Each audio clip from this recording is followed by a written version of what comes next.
At my grandson's birthday dinner, his wife introduced me as the shrew who ruined the family. But the present I gave carried a truth about her. I'm glad to have you here.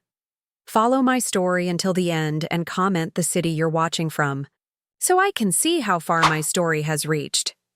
I smoothed the wrinkles from my beige dress as I stood on the porch, clutching the carefully wrapped gift in my arms. After 3 months of not seeing my grandson, I had spent weeks picking out the perfect birthday present for him. I took a deep breath before ringing the doorbell, my heart fluttering with both excitement and apprehension. The door swung open, and there stood Francine, my daughter-in-law, her smile tight and her eyes cold as always. "Olivia, you're early," she said, the words hanging in the air like an accusation. I glanced at my watch. "Only 15 minutes. I thought I could help with anything you might need." She stepped aside reluctantly, letting me into the home that once felt welcoming but now seemed foreign. The house was filled with elaborate decorations, balloons, streamers, and a professionally made banner that read, "Happy 18th birthday, Jeremy." The display of wealth was intentional, I knew, a reminder that they didn't need what little I could offer. "Richard is in the backyard setting up the grill," Francine said, not bothering to look at me as she arranged appetizers on an expensive-looking platter. I nodded, placing my gift on the designated table already overflowing with large, extravagantly wrapped packages. My simple gift, wrapped in newspaper comics that Jeremy had loved as a child, looked out of place among the glossy wrapping paper and designer bags. "Is there anything I can do to help?" I asked, hovering uncertainly in my own. "Son's kitchen. Everything's under control," Francine replied curtly. I retreated to the living room, sitting on the edge of the couch, feeling like a stranger. When did my son's home become a place where I felt unwelcome? The answer was clear: when Francine decided I was a threat. An hour later, the house was buzzing with guests, family members, Jeremy's friends, and neighbors I didn't recognize. I stood in the corner, nursing a glass of water, watching as people greeted each other warmly, bypassing me with awkward smiles or avoiding eye contact altogether. Then I saw him, Jeremy, my grandson, taller than the last time I'd seen him, his face maturing into that of a young man. My heart swelled. Despite everything, despite the distance Francine had created between us, I loved that boy with all my heart. I started toward him, but Francine intercepted me, grabbing my arm with surprising strength. "Let's all sit down for dinner," she announced loudly, steering me toward the dining room. The long table was beautifully set, name cards marking each person's place. Mine was at the far end, away from Jeremy and Richard. I swallowed my disappointment and took my seat. Francine clinked her glass, gaining everyone's attention. "Before we begin, I'd like to thank you all for coming to celebrate our Jeremy's 18th birthday." Her voice was honey-sweet, the perfect hostess. "I think it's important for Jeremy to know who's here supporting him today." She began introducing each guest with a personal touch. "This is Uncle Robert, who taught Jeremy to fish when he was 7. This is Aunt Clara, who never misses one of his baseball games. This is Mr. Peterson, Jeremy's mentor, who helped him get that prestigious internship." When she reached me, her smile turned cold. "And this," she paused dramatically, "is Olivia, the shrew who ruined our family." The room fell silent. I felt every eye on me, some shocked, others curious, a few even nodding in agreement. My cheeks burned with humiliation, but I kept my back straight, my gaze steady. "Mom!" Richard finally spoke up, but his protest was weak, half-hearted. Francine laughed lightly. "Oh, it's just a joke. Olivia knows I'm just teasing." But it wasn't a joke, and everyone knew it. The dinner proceeded with forced conversation and awkward laughter. I barely touched my food. My stomach knotted with hurt and anger. Not for myself. I had grown accustomed to Francine's cruelty. But for Jeremy, forced to witness such ugliness on his birthday. When it came time for presents, I watched as Jeremy opened gift after gift, expensive headphones, designer clothes, the latest technology. When he reached for my small package, Francine attempted to direct him toward another, larger gift, but Jeremy insisted. "I want to open Grandma's first," he said, the first words he'd spoken directly about me all evening. He carefully unwrapped the newspaper comics, a small smile playing on his lips as he recognized the old tradition. Inside was a worn wooden box, intricately carved with our family's name. "It's beautiful, Grandma," he said, genuine appreciation in his voice. "It's more than just a box, Jeremy," I said quietly. "It's our family's story, our real story. Inside are memories that have been kept hidden for too long." Francine's eyes widened with alarm. "I'm sure no one wants to dig through old papers right now," she said quickly. "Let's move on to the next gift." But Jeremy was already lifting the lid, curiosity piqued by the sudden tension in the room. His expression shifted as he peered inside, confusion giving way to interest. "What is all this?" Before I could answer, Francine snatched the box from his hands. "This is not the time or place," she hissed, her facade cracking. But it was too late. The box was open, and with it, a truth I had kept silent for far too long. The tension that filled the dining room was thick enough to cut with a knife. Jeremy looked from me to his mother, confusion written across his face. Before Francine could completely hide the box away, a yellowed photograph slipped out and fluttered to the table. "Is that Dad?" Jeremy asked, picking up the picture. It showed a much younger Richard, his face drawn with worry, sitting at our old kitchen table, head in his hands. In the background, barely visible, was a stack of papers with red final notice stamps across them. "It's nothing," Francine snapped, trying to grab the photo, but Jeremy pulled it away. "Richard," I said, addressing my son directly for the first time that evening, "don't you think it's time he knew the truth?" Richard's face paled. He glanced nervously at Francine, then back at me. 30 years of silence hung between us. 30 years of allowing others to paint me as the villain. "We should discuss this. Later," he muttered. But I was done waiting. Done being the scapegoat. Done protecting people who had shown me nothing but contempt. "Jeremy," I said, turning to my grandson, "that box contains our family history. The real history, not the version you've been told." The room grew quieter as other guests exchanged uncomfortable glances, sensing they were witnessing something private, something raw. "Maybe we should give the family some privacy," someone suggested, and several guests began to awkwardly excuse themselves. "No need," Francine declared, her voice strained but determined. "This is just Olivia creating drama, as usual. Let's continue with the gifts." But Jeremy was still staring at the photograph. "I want to know what this is about," he insisted. I took a deep breath, transported back to that night 30 years ago. "It was 1993, I began. Your father was 28, not much older than you are now. He had just started his own business, and things were going well. At least that's what he told everyone." Richard shifted uncomfortably in his seat. Francine's eyes blazed with fury. "One night, he came to my house. The house where I raised him. Where your grandfather and I had lived our entire married lives. He was distraught, Jeremy. He could barely speak through his tears. I could still see him so clearly, my strong son reduced to a shaking, frightened boy again. He finally confessed that his business was failing, but it was worse than that. He had taken out high-interest loans from some very dangerous people, trying to keep things afloat. He was months behind on payments, and they were threatening him."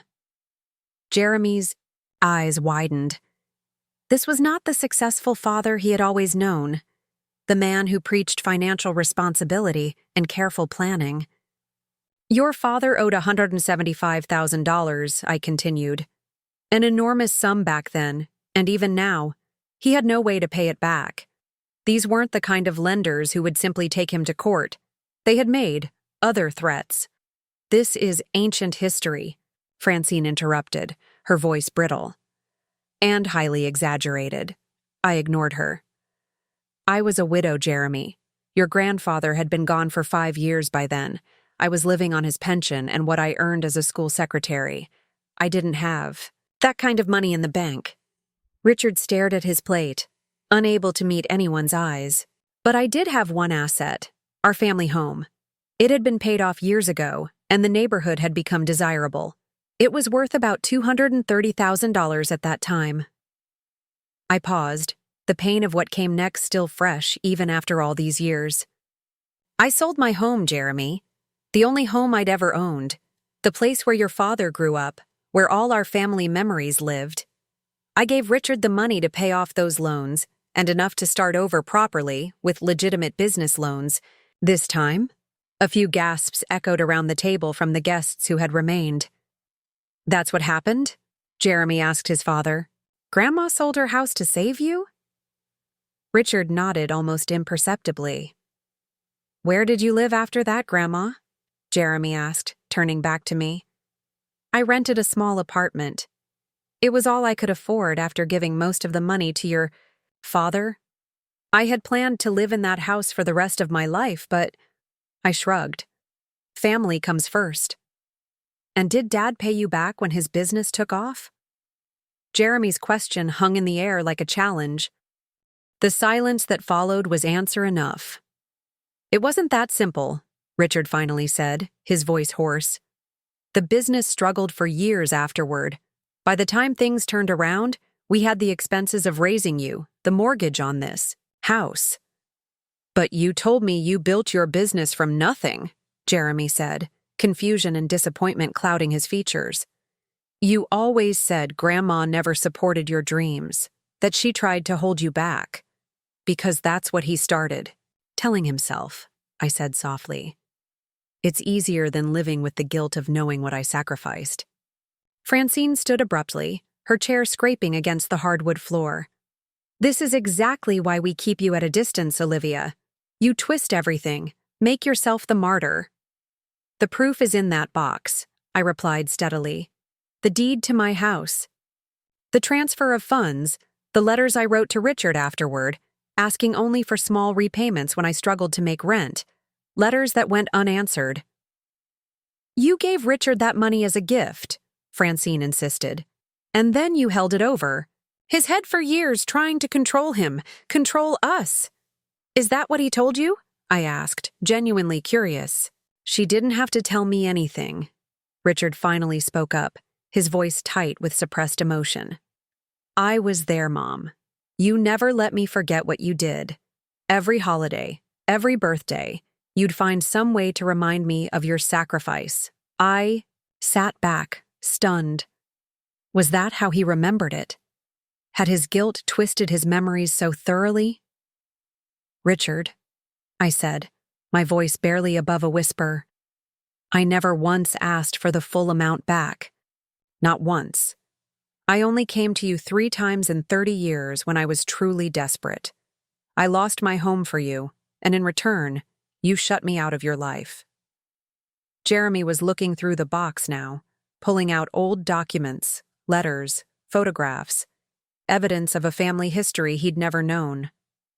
There's so much here, he murmured, setting aside the deed to my old house, the loan papers with Richard's signature, bank statements showing the transfer of funds. Then he pulled out something else, a small notebook. My heart stopped. What's this? He asked, opening to the first page. It was my diary from those years, documenting not just the financial transaction, but the emotional toll as well. The loneliness of my small apartment after the spaciousness of my home, the hurt of Richard's, growing distance, the gradual realization that I was being painted as the villain in a story where I had been the savior. And now, as Jeremy began to read a passage aloud, the truth I had carried alone for 3 decades was finally being heard. Jeremy's voice trembled as he read from my diary, December 18th, 1993. Richard brought Francine to dinner tonight. She's beautiful and charming, but something in her eyes changed when Richard mentioned I'd helped him with the business. She asked pointed questions about the arrangement, whether I expected to be paid back, if I would have a say in business decisions. I assured her it was a gift, no strings attached. Richard seemed relieved by my answer, but I wonder if he truly believes that's how I see it. Jeremy looked up at me, then at his father. "There's more," he said, turning the page. July 5, 1994. Richard and Francine announced their engagement today. I should be overjoyed, but there's a distance growing between us. Richard barely calls anymore. When I visited their new apartment, Francine made a comment about me checking on my investment. I laughed it off, but it hurt. I've never seen my help as an investment. Francine's face had turned stony. These are private thoughts from decades ago. They prove nothing. Let him finish, Richard said unexpectedly, his eyes now fixed on the diary. Jeremy continued reading. November 30th, 1994. Richard and Francine's wedding today. The ceremony was beautiful, but I felt like an outsider. I was seated far from the main family table at the reception. When I asked Richard about it, he seemed embarrassed. Francine explained it was an oversight by the wedding planner. But I saw the seating chart in her handwriting. Several guests shifted uncomfortably in their seats. This was becoming more intimate than they had bargained for at a birthday dinner. We, one of Francine's friends began, gesturing toward the door. Stay, Francine commanded, a tight smile fixed on her face. I want witnesses to this performance. Jeremy ignored her, flipping through more pages. September 15th, 1997. Richard and Francine are expecting. I'm going to be a grandmother. I tried to share the news with my neighbor Helen, but realized I have no photos of Richard and Francine. They never send any. I called to ask for a copy of their most recent portrait, but Francine said they were too busy to look for one. I remembered that day so clearly. The mix of joy at the news and heartbreak at the continued rejection. I had knitted a baby blanket that they'd never acknowledged receiving. February 12th, 1998. Jeremy was born today. I rushed to the hospital but was told only immediate family was allowed in. I am immediate family. I'm the grandmother. I sat in the waiting room for 6 hours before a nurse took pity on me and snuck me in for 5 minutes. Jeremy is perfect. Richard seemed genuinely happy to see me, but Francine was cold, asking if I could come back another day when she was feeling better. I never received another invitation to visit. Jeremy looked up, his eyes wide. They kept you from seeing me. When I was born, neither Richard nor Francine answered. April 30th, 2003. Jeremy's 5th birthday party. I wasn't invited, but I dropped off a gift anyway. A handmade wooden train set that had belonged to Richard. Francine opened the door and told me they were about to leave for a family vacation. I could see decorations behind her. Richard never came to the door. The diary entries continued, each one documenting another slight, another exclusion, another moment when Francine had engineered distance between me and my family. How she'd convinced Richard that I was trying to control him through my past generosity. How she'd whispered to Jeremy as he grew that I was unstable, bitter, manipulative. Don't understand, Jeremy said, looking at his parents. All these years you've told me Grandma was the one who pulled away, that she was resentful and difficult. She was, Francine insisted. She's showing you selected diary entries to paint herself as the victim. Then explain this, Jeremy said, pulling out a stack of cards from the box. Birthday cards, Christmas cards, handwritten notes, all from me to him, spanning years. I've never seen these before. We were protecting you, Francine replied defensively. She was always trying to buy your affection, make us look bad. Buying affection? I finally spoke up. With what? Handmade gifts? Cards? The little pension? I lived on after giving everything to save your father's business? Richard's face had grown increasingly troubled as Jeremy read from the diary. Now he looked directly at me, really looked at me, perhaps for the first time in decades. "Mom," he said quietly, "if what you're saying is true, why didn't you speak up before now? Why keep all this documentation secret for so long?" I sighed heavily, feeling the weight of all those silent years. Because I thought it would only push you further away. And because. I hesitated, then finished softly. Because I was protecting you. Protecting me? From what? From the truth about how deep your troubles were back then. From having to face what you did, taking my home and then shutting me out of your life. I thought if I just waited patiently, if I didn't make waves, eventually, you'd remember who I really was, who we were to each other. Jeremy was still going through the box, pulling out more evidence, photographs, receipts, bank statements. "There's something else here," he said, extracting a folded newspaper article. He opened it carefully, the yellowed paper fragile with age. His eyes widened as he scanned the headline. "Local businessman narrowly escapes charges in investment. Scandal?" he read aloud. "Dad, is this about you?" Richard paled. Francine grabbed for the article, but Jeremy moved it out of her reach. "The part you always left out," I said quietly, looking at my son. "The reason those loans were so dangerous.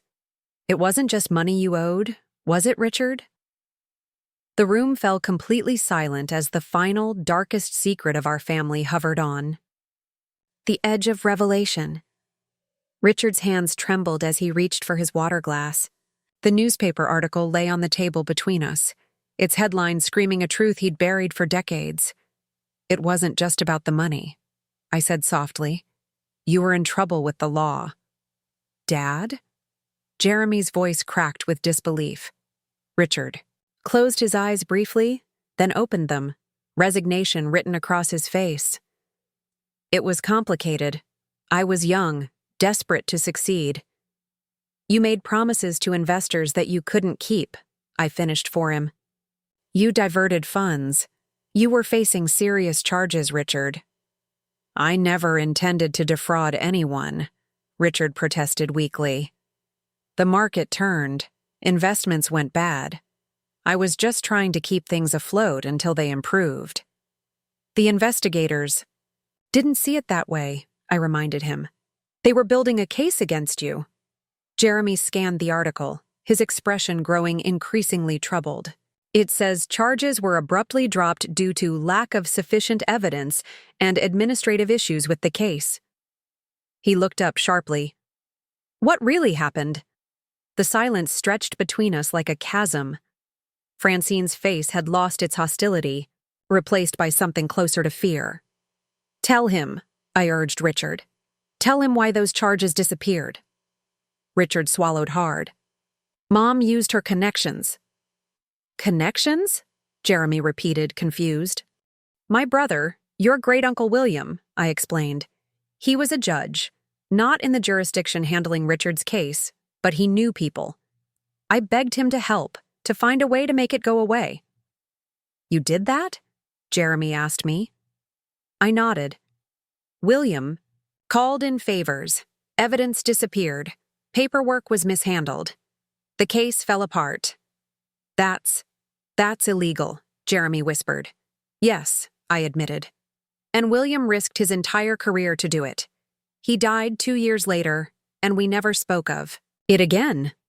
"You did all that, sold your house, compromised your own brother's ethics to save Dad?" Jeremy's voice was tinged with awe and horror. "He was my son," I said simply. "I would have done anything for him." Richard's face crumpled. 30 years of denial, of distorted memories, of believing his own revised version of history. All of it collapsed under the weight of the evidence before him.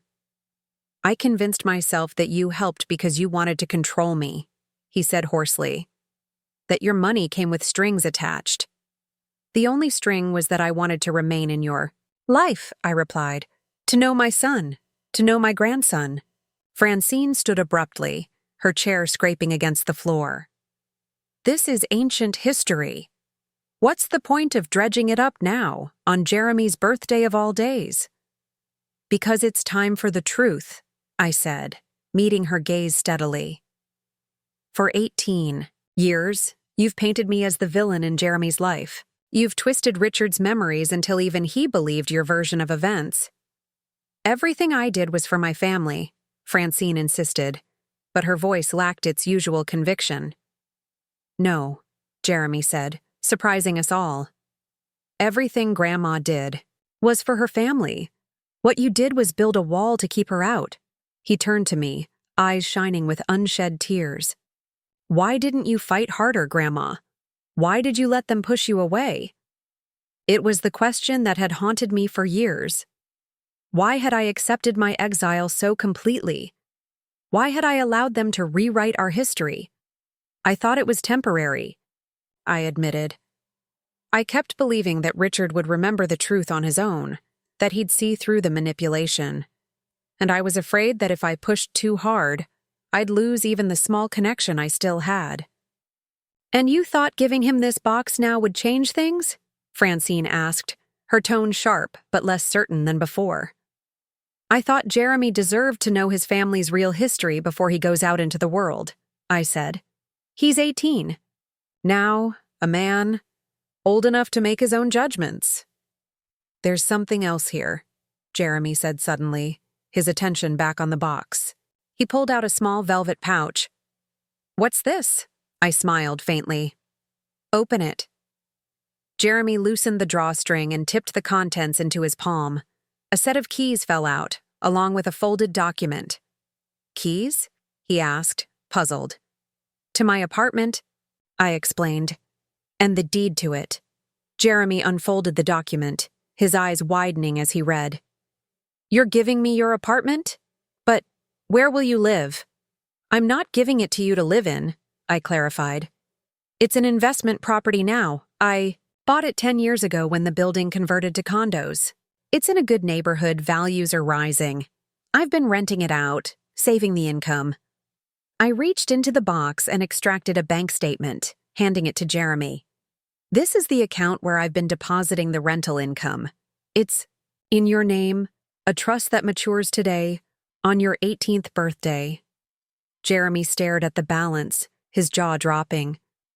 Grandma, this is over $100,000. Francine made a strangled sound. Richard sat perfectly still, his expression unreadable. How? Richard finally managed. How did you afford to buy the apartment? To save this much? I worked 3 jobs after retiring from the school, I said. Night shifts at the hospital doing administrative work, weekend receptionist at a salon, plus my pension. I lived simply, saved everything I could. For Jeremy? Richard asked. For my family, I corrected him. I never stopped believing we were a family, Richard, even when you shut me out. Jeremy was still staring at the bank statement. All these years, while Mom and Dad were telling me you were bitter and selfish, you were working multiple jobs to save money for me? I nodded. I couldn't be present in your life the way I wanted. They wouldn't allow it. But I could make sure you had a foundation for your future. We would have provided for him, Francine snapped, but there was a defensive note in her voice now. I'm sure you would have, I agreed. But this isn't about providing. It's about love. It's about the sacrifices we make for the people who matter to us. Jeremy carefully replaced the bank statement and keys in the box, then did something that shocked everyone. He picked up the box and moved to sit beside me at the far end of the table. I want to hear more, he said quietly. I want to know everything. Richard watched this movement, the physical shifting of allegiance, with a stricken expression. Jeremy, he began, you don't understand how complicated this is. I understand perfectly, Jeremy interrupted. Grandma sacrificed everything for you, and you let her be pushed out of our lives. You let me believe she was someone she wasn't. The silence that followed was deafening. The remaining party guests looked desperately uncomfortable, witnessing The implosion of a family myth that had stood for decades.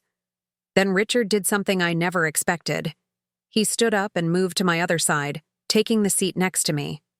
"You're right," he said to Jeremy. "And I need to hear the truth too. All of it." Francine remained at the other end of the table, alone, her carefully constructed narrative crumbling before her eyes. "Richard," she began, a warning in her voice.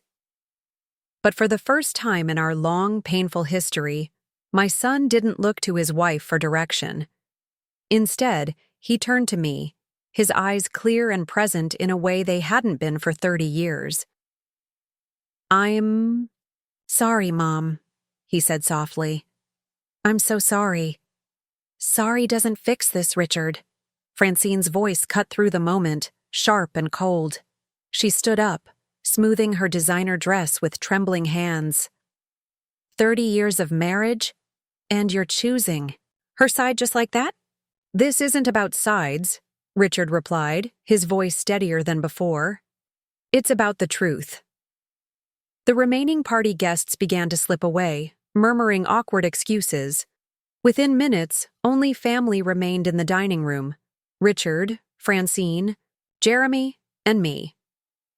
Jeremy was still examining items from the memory box. He pulled out a small bundle of letters tied with faded blue ribbon. "What are these?" he asked. "Letters I wrote to you," I explained. "Birthday cards, holiday greetings, notes about things I thought you'd find interesting. Things I sent that I suspect you never received." Jeremy untied the ribbon and opened one. "Dear Jeremy," he read aloud. "Happy 10th birthday. I saw a model rocket launch at the park yesterday and thought of how much you'd enjoy it. Remember when we built that small rocket when you were 6? Your eyes lit up when it soared into the sky." He looked up, confused. "We built a rocket together? I don't remember that." "It was the last time your mother allowed me to spend a day alone with you," I said quietly. "After that, there were always excuses why it wasn't convenient for me to see you." Francine paced the room, her composure cracking. "This is ridiculous. You're making it sound like I orchestrated some grand conspiracy. You were clingy, judgmental, always finding subtle ways to criticize how we were raising Jeremy." "Was I?" I asked, genuinely curious. "Tell me one specific example." Francine faltered, her mouth opening and closing. You were always bringing up how Richard was raised, implying we weren't doing things right." "That's not true," Richard said suddenly. "Mom rarely gave parenting advice, even when I asked for it. I remember being surprised by how hands-off she was." He looked at me with dawning realization. "You were afraid of overstepping, weren't you?" I nodded. After the first few times Francine accused me of interfering, I became very careful. I didn't want to give any reason for further distance. Jeremy had found a small photo album in the box. "These are pictures of me," he said, flipping through pages. "But I've never seen most of them." "Your school sent them to me," I explained. "I called every year and asked them to mail me copies of your school photos, your sports team pictures. It was the only way I could watch you grow up." "That's stalking," Francine snapped. "You went behind our backs." "It's public information," I replied calmly. "Any grandparent can request it. I didn't interfere. I just wanted to see my grandson's face." Jeremy continued looking through the album, his expression softening. "You came to my baseball games?" "Everyone I knew about, I confirmed. I sat in the far corner of the bleachers. I didn't approach you afterward. I just wanted to see you play." "You were there?" Richard asked, stunned. "All those years?" "Of course I was there. He's my grandson." Richard's face crumpled. "I never saw you." "You weren't looking for me," I said gently. Francine slammed her hand on the table. "Enough of this pity party. Richard, are you seriously falling for this manipulation? She's trying to turn you against me, against the life we've built." "Our life was built on a lie," Richard replied, his voice firm. A lie you helped me believe. What lie? Francine demanded. That your mother expected gratitude and control in exchange for her help? That wasn't a lie. It was obvious. No, I interjected quietly. The lie was that I ever asked for anything in return. The lie was that I was trying to control Richard. The truth is that I let him go, even when it broke my heart. Because I thought that's what he wanted. Jeremy stood up, the box clutched in his arms. I need some air, he said abruptly, and walked out to the backyard. After a moment's hesitation, Richard followed him, leaving me alone with Francine. The silence between us stretched taut and dangerous. Francine glared at me, her perfect makeup unable to hide the fury beneath. Congratulations, she finally said, her voice dripping with venom. You finally got what you wanted. You've turned them against me. That was never my intention, I replied. I only wanted the truth to be known. The truth, she scoffed. Your version of it. No, Francine. The documented truth. The provable truth. I gestured toward the doorway where Richard and Jeremy had disappeared. They're not stupid. They can see the evidence for themselves. She crossed her arms, a defensive posture I'd seen so many times before. Why now? After all these years, why did you decide to do this now? I considered her question carefully. Because I'm getting older. Because secrets and lies are heavy burdens to carry. And because Jeremy deserves to know his family's true history before he makes his own way in the world. You've destroyed everything, she whispered. But there was something different in her voice now. Not just anger, but fear. I haven't destroyed anything that was real, I replied. Through the window, I could see Richard and Jeremy in the backyard, heads bent close in intense conversation. 30 years of carefully constructed narrative were unraveling, and Francine knew it. He'll never forgive you for this, I said softly. Not because you kept me away. He was complicit in that. But because you made him complicit in erasing the mother who sacrificed everything for him. Francine's carefully maintained facade finally cracked. Tears spilled down her cheeks, smearing her perfect makeup. You don't understand, she said, her voice breaking.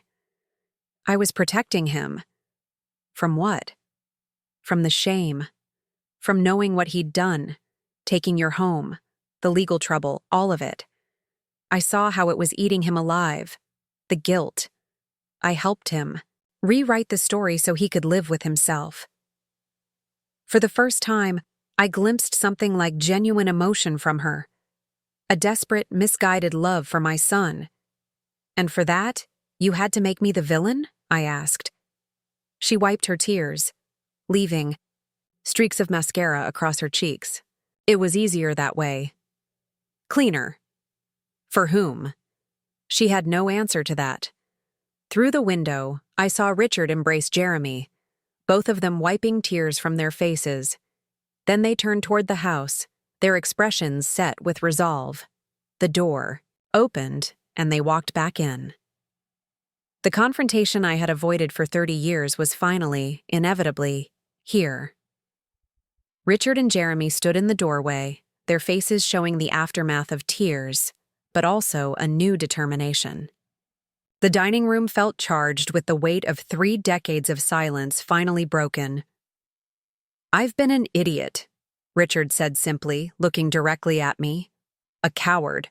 Richard, don't, Francine began, but he silenced her with a look. No more, Francine. No more excuses. No more lies. He turned back to me. Mom, I don't even know where to begin. I reached for his hand across the table. You just did. Jeremy pulled up a chair between us. Dad told me everything. How after you helped him, he couldn't face what he'd done. Taking your home, letting you struggle while he built his business. How it was easier to believe you were controlling than to acknowledge he'd abandoned you. Richard nodded, his expression pained. And Francine. She didn't create the distance between us, Mom. She encouraged it, yes, but the weakness was in me. I wanted to believe her version because it absolved me of guilt. Francine remained standing, arms wrapped around herself as if for protection. You're making it sound calculated. I was trying to protect our family. By erasing mine? I asked softly. The question hung in the air, unanswerable. Jeremy reached into the box and pulled out a small, worn teddy bear. What's this? A smile touched my lips. Your father's. He called him Mr. Beans because of the dried beans inside that made a soft rattling sound. Richard wouldn't sleep without him until he was nearly 10. Richard reached for the stuffed animal, his fingers trembling slightly. I thought he was lost in a move. You kept him all these years? Of course I did. I've kept everything that mattered. Even your memories of me? After what I did? Especially those, I assured him. You're my son, Richard.